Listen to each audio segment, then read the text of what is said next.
نانوبرانای 2 منتشر شد و در دسترس عموم قرار گرفت، حتی برای کسایی که از نسخه رایگان جمینای استفاده میکنن. این نسخه جدید حتی نسبت به نسخه پرو یه سری توانایی‌های بیشتر داره که توی این ویدیو میخوام بهتون نشون بدم، مقایسهش بکنم که خودتون هم ببینید این تغییرات چقدر میتونه بهتون کمک بکنه. نانوبرانای 2 در اصل باید اسمش می بود فلش 301، ولی خب راحت ترش این بود که بگن نانوبرانای 2. این نسخه جدید نسبت به مدل پرو توانایی‌های خیلی بیشتری داره. مثلا میتونه خیلی سریعتر تصاویر رو درست بکنه و خیلی سریعتر هم تصاویر رو برای ما ویرایش بکنه. قدرت پردازشش روی متون خیلی بیشتر شده. دسترسی به اینترنت از قبلم بود، اما نسخه جدیدتر توانایی‌های بیشتری برای دسترسی به اینترنت داره.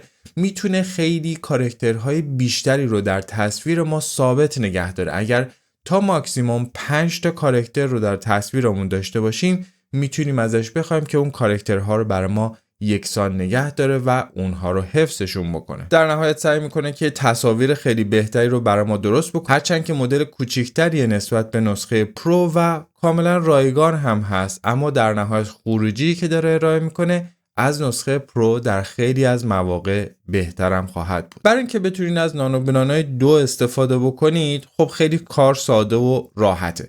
وقتی میایم روی کریت ایمیج کلیک میکنیم، اینجا یه سری استایل ها رو میبینید که اضافه شده و این یکی از نشونه هایی هستش که توی ریژنی که دارین استفاده میکنین نانوبرانای 2 در اختیارتون قرار گرفته.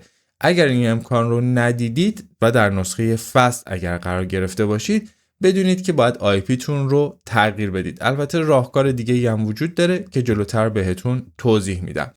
ما حتما برای اینکه الان بتونیم از نانوبرانای 2 استفاده بکنیم، باید در حالت فست قرار گرفته باشیم، نه در حالت پرو.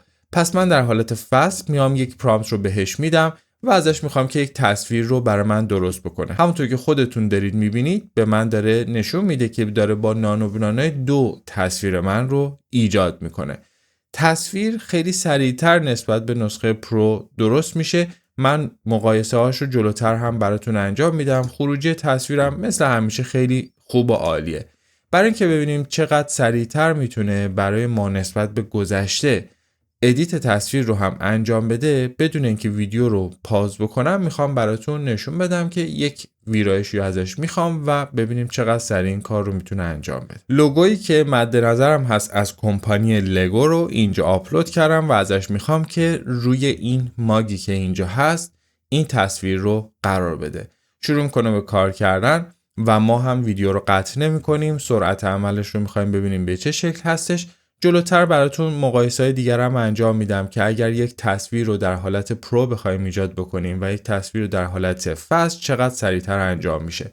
همونطور که خودتون مشاهده میکنید خیلی سریع عالی خروجی رو به من ارائه کرد و لوگو رو آورد روی اون ماگی که مد نظرمون بود. در صورتی که به هر دلیلی نتونستید از داخل جمینای دسترسی به نانوبرانای 2 داشته باشید، میتونید از طریق گوگل AI استودیو دسترسی پیدا بکنید و تشریف بیارید اینجا.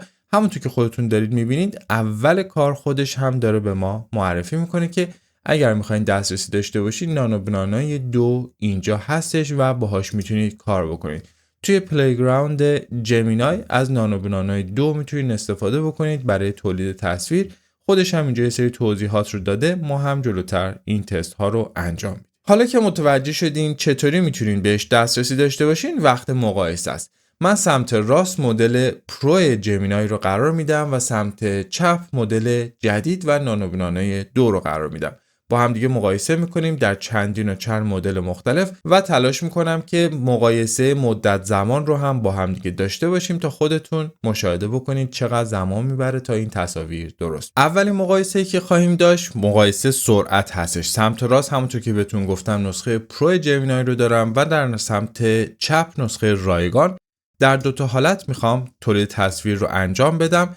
توی مدل سمت راست حتما در حالت پرو قرار میگیرم و در حالت سمت چپ که نسخه رایگان باشه میخوام نانوبرانای 2 رو داشته باشیم. یک پرامپت مشترک رو به دوتاشون میدم و ازشون میخوام که تولید تصویر رو شروع بکنن. حتی چند صدم ثانیه تفاوت هم داشت که من روی دکمه فست و در از کلیک کردن تولید محتوا روی سمت چپ که نسخه نانو بنانوی 2 باشه تفاوت داشتم. خودتون دارید مشاهده میکنید این طرف داره با نانو بنانوی 2 تولید تصویر رو انجام میده. تصویر ساخته شد سمت چپ، یک تصویر بسیار جذاب و عالی و نسخه پرو هم الان آماده شده. جزئیات کاری که برای من انجام داده خیلی خوبه و دقیقا همونطوری که خواستم تصویر رو ایجاد کرده. برای سمت راست و نانو بنانوی پرو رو اگر بخوایم در نظر بگیریم هم این کار انجام شده و در دو تا حالت ما یک تصویر خوب رو داریم. نمیتونم بگم کدوم تصویر بده از نظر خودم و کدوم تصویر خیلی حالا بهتر قرار گرفته. شما میتونید نظر خودتون رو هم در کامنت ها برای من بنویسید. اما مهمترین قسمت توی این بخش سرعت عمل بود که واقعا نانو بنانوی 2 سرعت عمل خیلی بیشتری داشت. بریم سراغ تست بعدی که میخوایم انجام بدیم. دقیقا من کاری که انجام دادم یک پرامپت ثابت و مشترک رو به 2 تاش دادم و خروجی که دریافت کردم به این شکله. ببینید من سمت چپ تصویری که دارم یک تصویر خیلی واقعی تر و جذابتر از نظر خود من و احساس میکنم این تصویر میتونه خیلی حس و حال بهتری رو داشته باشه نسبت به این تصویری که پرو برای من ساخته. یک حسه، بستگی داره به خودتون، میتونید خودتون چک بکنید. مثلا اینجا ما جزئیات خورده های چوب رو داریم توی نسخه پرو و اینو توی نسخه نانو بنانوی 2 نداریم، ولی باز هم در نهایت خروجی که دارید شما نگاه میکنید نسخه نانو بنانوی 2 یه مقداری جذاب تره. فقط میتونم بگم یه مقداری خیلی کمی، بازم نظر کاملا شخصیه. بریم سراغ تصویر بعدی و تست بعدی که انجام دادم. یک تصویر ثابت رو به 2 تاش ارائه کردم، پرامپت مشترک هم به 2 تاش دادم. خودتون اینجا دارید میبینید توی بحث نوشتاری و ثابت نگه داشتن کاراکتر واقعا داره خیلی بهتر عمل میکنه. ببینید اینجا میمیک صورت من رو نگاه بکنید و خروجی که اینجا ارائه کرده نسبت به چیزی که اینجا ارائه کرده. در اصل کاری که برای من انجام داده اینه که کاراکتر من رو علیرغم اینکه نسخه کوچیکتری هست و نسخه فلش هست داره خیلی سریعتر آماده میکنه و کاراکتر رو هم بیشتر ثابت نگه میداره. خب این هم اتفاق مثبتیه که خودتون میتونید در نظر داشته باشید. از نظر تکست هم خودتون این موضوع رو کاملا میتونید حس بکنید. نوشته‌ای که اینجا برای من گذاشته، این نوشته با این نوشته واقعا خیلی فرقشه. من در مورد اینکه چه سبکی و چه استایلی از نوشته رو و تکست رو داشته باشه اشاره‌ای بهش نکردم. خودش این کار رو انجام داده، ولی خروجی که به ما داده واقعا این خروجی خیلی خروجی بهتریه. بریم سراغ تست بعدی که انجام دادیم در خصوص تکست و ساختن اینفوگرافیک ها. اینفوگرافیک هایی که جمینای درست میکنه واقعا خیلی کاربردیه. همونطور که دارید نگاه میکنید تو 2 تا نسخه کار انجام شده. به نظر من نسخه پرو الان توی اینفوگرافیکی که ساخته خروجی تصویرش خروجی جذابتریه نسبت به نسخه‌ای که در حالت نانو بنانوی 2 ساخته شده. فکر میکنم که خروجی که اینور داریم یه مقداری از نظر طراحی مینیمالتر، البته خب با روحیه من شاید بیشتر سازگار هستش، ولی به هر حال این هم مدل بدی نیست و ایرادی هم درش دیده نمیشه. اما در نهایت من خودم احساس میکنم که نسخه پرو تو این زمینه میتونه جذابتر عمل بکنه. البته بستگی داره که در مدل های تصویری که مختلف ایجاد میکنیم چه خروجی رو دریافت بکنیم. و در نهایت بریم سراغ نسخه آخر و تست آخری که میخوام انجام بدم. یک پرامپت ثابت و مشترک به 2 تا مدل دادم و 2 تا تصویر رو هم اینجا دارم. اما نکته‌ای که مهمه اینه که حجم فایلی که نسخه پرو به من میده چقدر ابعاد تصویر منه و نسخه‌ای که نانو بنانوی 2 به من میده به چه حالت هست. من تصاویرم رو دانلود کردم و اطلاعاتش رو دارم به شما نشون میدم. سمت راست نسخه پرو و سمت چپ نسخه نانو بنانوی 2. حجم فایلی که به من نانو بنانوی 2 ارائه کرده 2 مگه و فایلی که نسخه نانو بنانوی پرو داشته 8 مگه. یعنی حجم فایلی که من دارم برای نسخه پرو بالاتره. خب دلیلش چیه؟ دلیلش اینه که ابعاد تصویر و پیکسل های موجود در تصویر برای نانو بنانوی پرو بالاتره. 2816 در 1536 قطع تصویر من در نسخه پرو هستش و در نسخه رایگان 1408 در 768.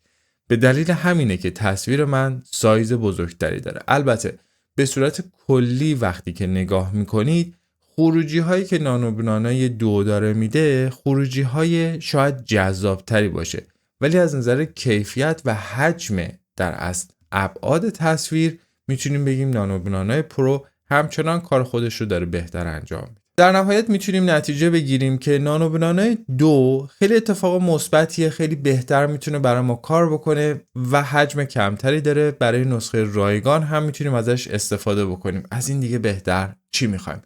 ولی اگر که خواستید که کیفیت بالاتری داشته باشید و در اصل حجم فایلتون بزرگتر باشه، قاعدتا نانو پرو میتونه خیلی بهتر بهتون کمک بکنه، چون اگر که شما ابعاد تصویرتون بزرگتر باشه و ببرینش در سرویس هایی که کیفیت تصویر شما رو بالاتر میبره، شانس شما برای افزایش کیفیت بالاتره نسبت به تصویری که حجم کوچکتری داره و کیفیت پایینتری از نظر ابعاد تصویر خواهد داشت. اگر ویدیو رو دوست داشتید حتما لایکش بکنید، کامنت بنویسین تا بیشتر و بیشتر با هم در ارتباط باشیم و در نهایت اگر کانال رو سابسکرایب نکردید حتما سابسکرایب کنید تا آموزش‌های بعدی رو از من از دست ندید.